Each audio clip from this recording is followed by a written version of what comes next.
back, viewers, to our favorite and the big part of today's show. Oh, big, no pun intended. Norm, special guest today, the big guy from the Braves. How come we always get the big guys on here and I look so small when I'm sitting beside them? Anyway, we have Alex Sifton with us today, a 6'4", 225-pound forward. He's played 107 games in the CCHL. Power forward who displays grit, courage, and knows how to get to the tough and the greasy areas of the ice. So, welcome, Alex. Yep. Thanks for having me. I'll slip in the question while Norm gives me the opportunity here. Alex, just a bit of for the fans, a bit of a background, hometown for you? I've had a lot of family history here. Like, my mom was born here, and my mom's parents live here, and then also my dad's mom has a park in the city named after her. So she passed away many years ago, but it's kind of cool to sort of be playing here with that history. So it's nice. Very nice. Very That's nice. Arma. Yeah, Arma. That's right. My grandmother. Yeah.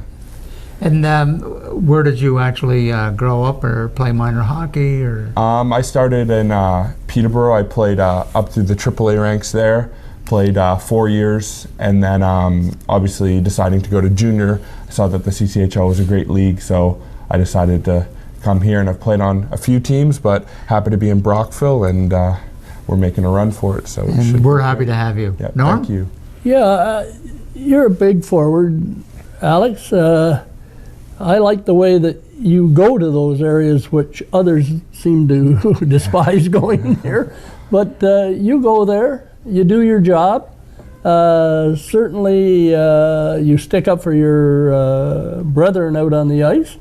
I like the way you play. You don't score that much, but you do your job out there, and I don't think you get scored upon very much either. Yeah, it's obviously sort of important to be on the D side of the puck and playing well, and just knowing your role and playing physical, and like you said, going to those areas and just playing hard. Yeah.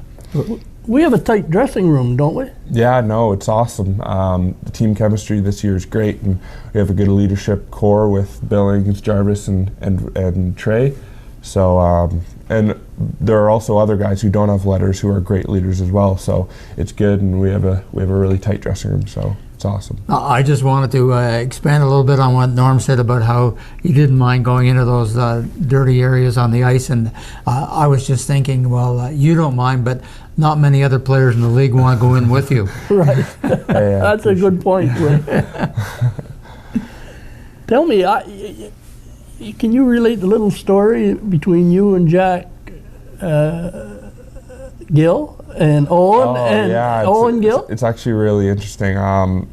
Originally, my dad had a house in Brockville, and Todd Gill bought the house. So I believe I was talking with Jack and Owen about it, and Owen is now in my old room. So it's kind of funny how that works out. And Jack didn't know that. Yeah, he had no idea. So No. yeah, Small world. Yeah, right? it's cool. It's funny.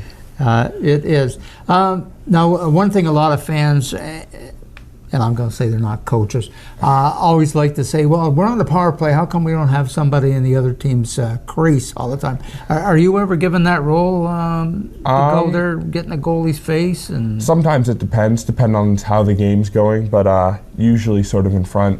We've been going with Murray right now, and he's been playing really well. He's on a hot streak, and also Trey as well. So they're doing that job well, and our power play, I think, is one of the top in the league, so you can't complain. No, but to follow up on that, I did have the same thought, actually. A big body in front of the goaltender, and Alex has got the courage to stand in there, and I think it would be a good move on the part of the coach to consider that.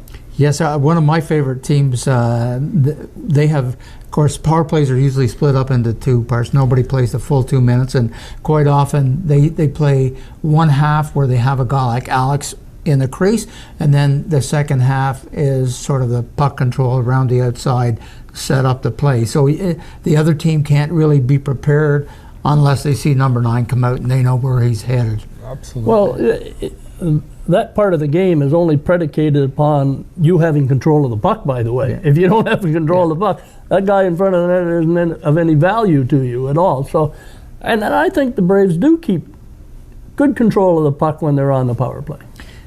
Norm, now before we excuse Alec, I think we want to ask him about what he can disclose about last Sunday in Pembroke. Now, I don't know who's watching, Alex. Our coaches, the commissioner, the discipline committee. So you might want to be careful about what you say. But I watched the game on the internet. I saw what happened. I had my opinions. I was quite surprised the way the calls went.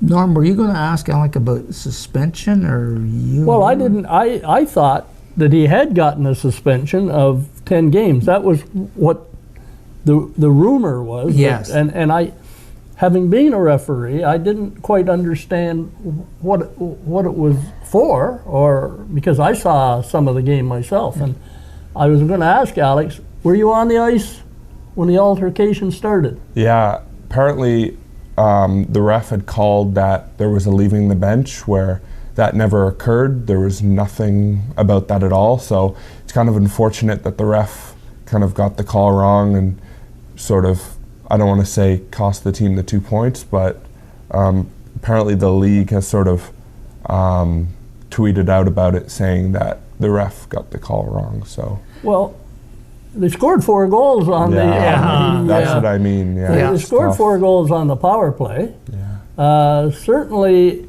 if you were on the ice during the altercation, because there was a face-off, was there not? Yeah, it was right off the draw. Right, Yeah. and weren't there 4 officials on the ice? There were 2 refs and 2 linesmen. Yeah. It's not just one guy that missed it. Yeah, There were 4 of them that yeah. seemed to miss. Because I think I heard the announcer saying the 4 officials are getting together, and I guess it must have been 1 times 3 others, and it was a mistake. Yes, and I think I heard a story on the weekend that next year all games will have 4 officials.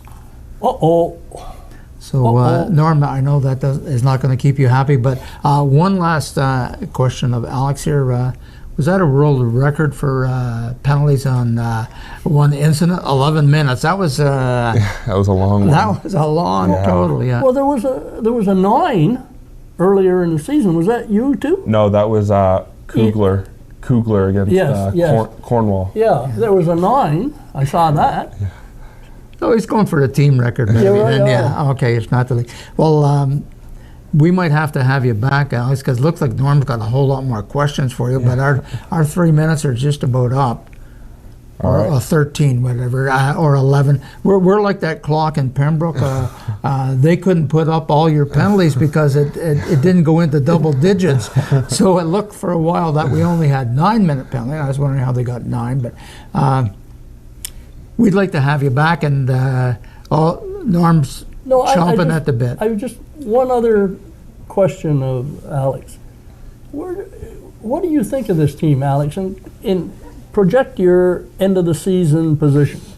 Right now, I believe that there are probably 4 or 5 teams that are rallying for first. So I feel that if our team comes out, plays our game, plays with pace, and just follows the game plan, I don't see any reason why we can't finish in first. Good man. Oh, I love to hear that. Yeah.